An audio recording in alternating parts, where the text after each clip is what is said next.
সকল প্রাণী থেকে শুরু করে পৃথিবীর সকল মানুষ থেকে শুরু করে আমাদের দেশের সকল মানুষ, সকল ধর্মের সকল মানুষ যেন মিলেমিশে একটা সম্প্রীতিতে থাকতে পারি, সেই সৌহার্দ্যপূর্ণ একটা সম্পর্কের জায়গায় দাঁড়াতে পারি। তার জন্য কি হতে পারে সেই মতাদর্শ, সেই দর্শন আমরা কেন চর্চা করি না, সেটা একটা প্রশ্ন। হ্যালো, সময়টা 2024 শেষ, 25 চলে আসছে বা চলে আসবে। মানে সময়টা মোটামুটি বেশ আধুনিক, কিন্তু আপনি যদি চারপাশে তাকান, মানে আমাদের ন্যাশনালি বা ইন্টারন্যাশনালি যেসব ঘটনা ঘটে বা ঘটছে, সেটাকে আপনি কিভাবে দেখছেন? অন্ধকারচ্ছন্ন যুগ, যখন মানুষ আসলে বুঝতো না যে কিভাবে লিভিং করবে বা কিভাবে আসলে জীবনকে আরো সুন্দর করে তোলা যায়। সেই জন্য আসলে সেই সময় দার্শনিকরা, নবী রাসূলরা বা ওই সময়ের মনীষীরা তো সাধারণ মানুষকে তারা টেক আপ করতো, শিক্ষা দিত যে কিভাবে আসলে জীবনকে সুন্দর করে তোলা যায় এবং কিভাবে সুন্দর করে বাঁচতে হয়। তো আজকে 2024 সালে এসেও, 24 সাল অলমোস্ট শেষেও কিন্তু আমরা কি দেখি আসলে জীবনে টানাপোড়েন, জীবনে হতাশা বা জীবনে সামথিং রং, এই ধরনের কিছু তো দেখছি বেশিরভাগ ইভেন নট অনলি আমাদের দেশে বা বিশ্বের অনেক দেশেই কিন্তু এরকম অরাজকতা, অনিয়ম এবং এই ধরনের ইনসিডেন্ট, দুর্ঘটনা এবং দুর্ভাগ্য মানব জাতির কপালে আমাদের লেগে আছে। তো সবই ইতিহাস, আজকে যেটা ঘটছে সেটাও ইতিহাসে লেখা থাকবে।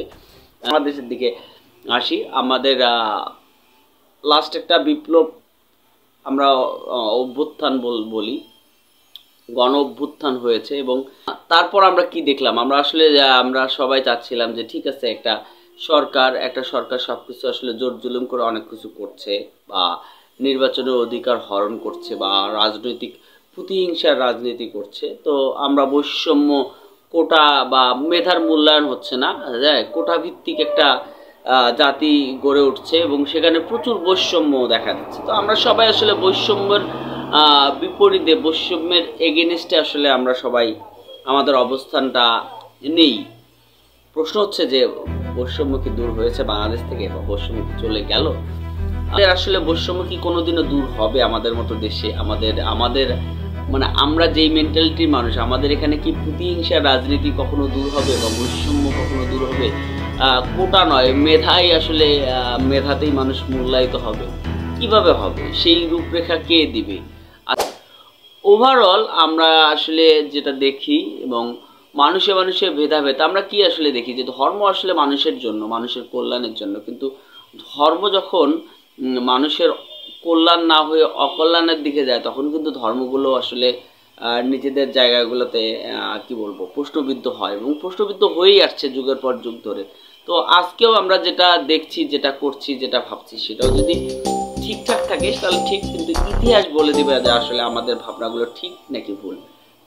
আমার ধারণা যেটা হচ্ছে যে 2024 সাল মানে কি, এখন একটা ওপেন স্পেস, গ্লোবালাইজেশন স্পেস, আমার শেখার, বোঝা, জানার বা অনেক কিছু, কিন্তু তারপরও আমাদের এখানে শেখার জায়গা থেকে, ওই বোধের জায়গা থেকে ওই ডেপথনেসটা আসেনি। তো আমি যেটা বলতে চাই, মোটা থেকে দুটো কথা বলবো। এক হচ্ছে যে পরবর্তী প্রজন্ম, এখন যেই প্রজন্মটা আছে, এখন যে কিশোর যাদেরকে বলি, টিনেজ, 13 to 19 টিনেজ, এই এজে যারা আছে, তাদের আসলে মেন্টালিটি, মনস্তাত্ত্বিক বিষয়গুলো কিন্তু আমরা অলরেডি পড়ে ফেলছি। তারা পরবর্তীতে যারা আসছে তারা কি খুব মেধাবী হয়ে উঠছে? আমার একটা প্রশ্ন, আচ্ছা বাংলাদেশে কি আছে বলেন তো? বাংলাদেশে কি ভালো?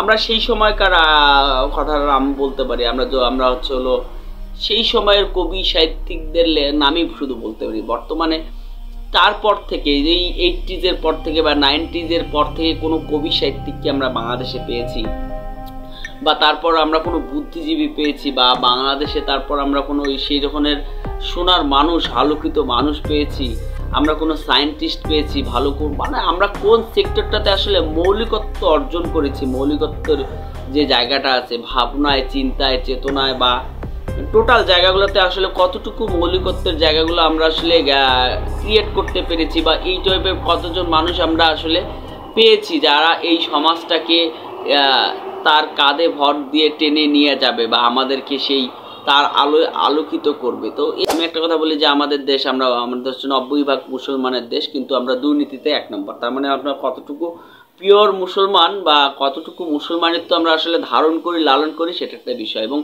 দৃষ্টিভঙ্গি আমরা আমাদেরকে নিজেদেরকে বেস্ট মনে করছি, কিন্তু বহির্বিশ্বে বা আমাদের চিন্তায় চেতনায় আমাদের যতটুকু আমরা ধারণ করি, লালন করি, আমাদের যদি ফিগার আউট করা যায়, তাহলে আমাদের অবস্থানটা কোথায় যাবে।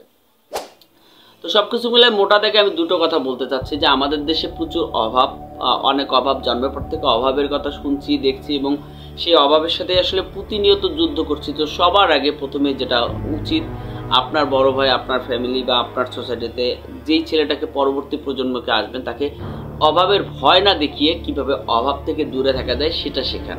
আপনি যদি একজন বাবা হন, তাহলে সবার আগে চেষ্টা করুন যে আপনার ছেলেকে কিভাবে এমন একটা কাজ শেখান যে কোনোদিন তার ভিতরে সেই অভাব বোধটা জাগ্রত হবে না, যে এমন একটা ভ্যালু আছে, সেরকম একটা কাজের দিকে তাকে আসলে ফোকাস দেন সেই ছোটবেলা থেকে। তাকে তো লালন পালন আপনি করছেন। আরেকটা জিনিস হতে পারে যে বোধের জায়গায় কিভাবে তার বোধটা জাগবে।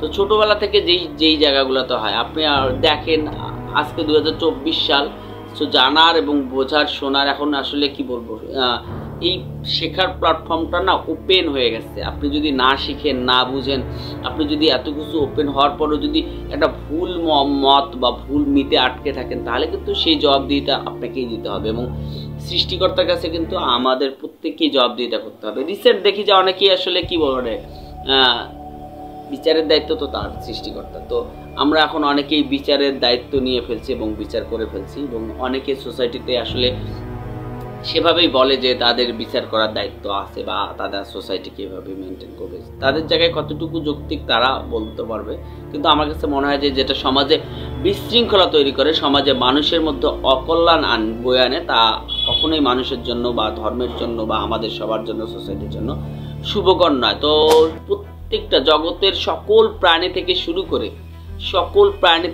করে পৃথিবীর সকল মানুষ থেকে শুরু করে আমাদের দেশের সকল মানুষ, সকল ধর্মের সকল মানুষ যেন মিলেমিশে একটা সম্প্রীতিতে থাকতে পারি, সেই সৌহার্দ্যপূর্ণ একটা সম্পর্কের জায়গায় দাঁড়াতে পারি, তার জন্য কি হতে পারে সেই মতাদর্শ, সেই দর্শন আমরা কেন চর্চা করি না, সেটা একটা প্রশ্ন। ভালো থাকবেন।